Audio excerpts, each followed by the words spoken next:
ఆయన మొన్నటిదాకా టీడీపీలో నెంబర్ 2. ఏదైనా పని అవ్వాలంటే ఆయనకు చెబితే చంద్రబాబుకు చెప్పినట్టే అని అనేవారు. అంతేకాదు బాబు రాజకీయ ప్రస్థానంలో కీలక పాత్ర పోషించిన నాయకునిగా రాజకీయాల్లో గుర్తింపు పొందారు.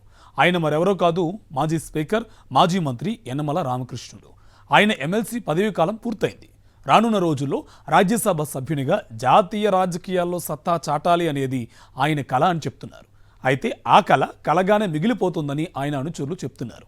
రాజ్యసభ ఇవ్వలేం గాని ప్రభుత్వ సలహాదారు పదవిస్తాం అని చంద్రబాబు ఈ మధ్యనే తెగేసి చెప్పారట. దానికి యనమల ఒప్పుకున్నారా, లేక రాజ్యసభే కావాలని పట్టుబడుతున్నారా?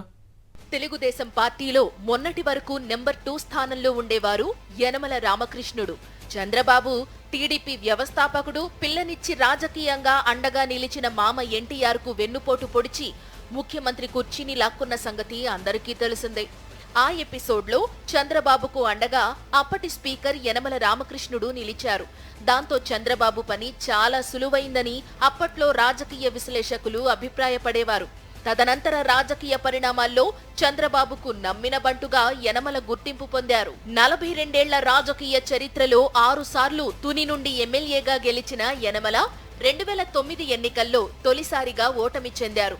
ఇక అప్పటి నుండి ఎన్నికలకు దూరంగా ఉంటూ 2 పర్యాయాలు ఎమ్మెల్సీగా పనిచేశారు.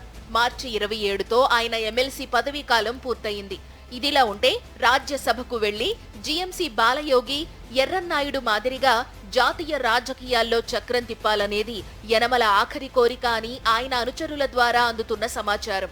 ఈ పరిస్థితుల్లో తనకు ఎలాగైనా సరే రాజ్యసభ పదవి ఇవ్వాలనే విషయాన్ని చంద్రబాబుకు గతంలో యనమల స్పష్టంగానే చెప్పారట. 2024లో టీడీపీ అధికారంలోకి వస్తే రాజ్యసభకు పంపిస్తానని చంద్రబాబు హామీ ఇచ్చారని కూడా యనమల అనుచరులు చెబుతున్నారు. అయితే కూటమి ప్రభుత్వం అధికారంలోకి వచ్చాక యనమలకు ఇవ్వాల్సిన రాజ్యసభ సీటును ఆయనకు ఇవ్వకుండా మొండి చెయ్యి చూపించారు చంద్రబాబు. దీని వెనుక బాబు తనయుడు లోకేష్ తో పాటుగా చంద్రబాబు సామాజిక వర్గానికి చెందిన కొందరు వ్యక్తులు ఉన్నారట. యనమలకు రాజ్యసభ ఇస్తే మన మాట వినరు అని చంద్రబాబుపై ఒత్తిడి తెచ్చారని సమాచారం. గతంలో ఆర్థిక మంత్రిగా పనిచేస్తున్న సమయంలో యనమల రామకృష్ణునికి లోకేష్ కు మధ్య ఏదో ఫైల్ విషయంలో తగాదా వచ్చిందని సమాచారం. ఇలాంటి పలు కారణాలతో యనమలకు రాజ్యసభ సీటు ఇచ్చే విషయంలో చంద్రబాబు వెనక్కి తగ్గారని టీడీపీలో చర్చ జరుగుతోంది. ఈ నేపథ్యంలో యనమలకు గవర్నర్ పదవి ఇస్తున్నారంటూ టీడీపీలో లీకులు ప్రారంభమయ్యాయి. ఈ ప్రచారాన్ని యనమల రామకృష్ణుడే నమ్మలేదు. ఎందుకంటే ఇలాంటి చంద్రబాబు లీకుల రాజకీయాలను ఎన్నిటినో ఆయన ప్రత్యక్షంగా చూశారు కాబట్టి వీటిని నమ్ముకుంటే గతంలో పలువురు సీనియర్లకు పట్టిన గతే తనకు పడుతుందని భావించారట. రాజ్యసభ సభ్యుడు కావాలనే తన ఆఖరి కోరికను చంద్రబాబు తీర్చకపోవడంతో ఇటీవల శాసనమండలిలో జరిగిన ఫోటోషూట్ కు యనమల డుమ్మా కొట్టారట. చంద్రబాబుతో కలిసి ఫోటో దిగడానికి కూడా ఆయన ఇష్టపడటం లేదని సమాచారం. తనకు ఆరోగ్యం బాగోలేదని చెప్పి సైడ్ అయిపోయారని అంటున్నారు. దీంతో యనమల సీరియస్నెస్ తన కొంప ముంచేలా ఉందని భావించిన చంద్రబాబు 4 రోజుల కిందట ఆయన్ను తన వద్దకు పిలిపించుకున్నారట. ప్రభుత్వ సలహాదారుని పదవితో పాటుగా ప్రోటోకాల్ ఉండేలా చేస్తానని హామీ ఇచ్చారట. అయితే చంద్రబాబు ఆఫర్ను యనమల సున్నితంగా తిరస్కరించారని ఆయన శిబిరంలో ప్రచారం జరుగుతోంది.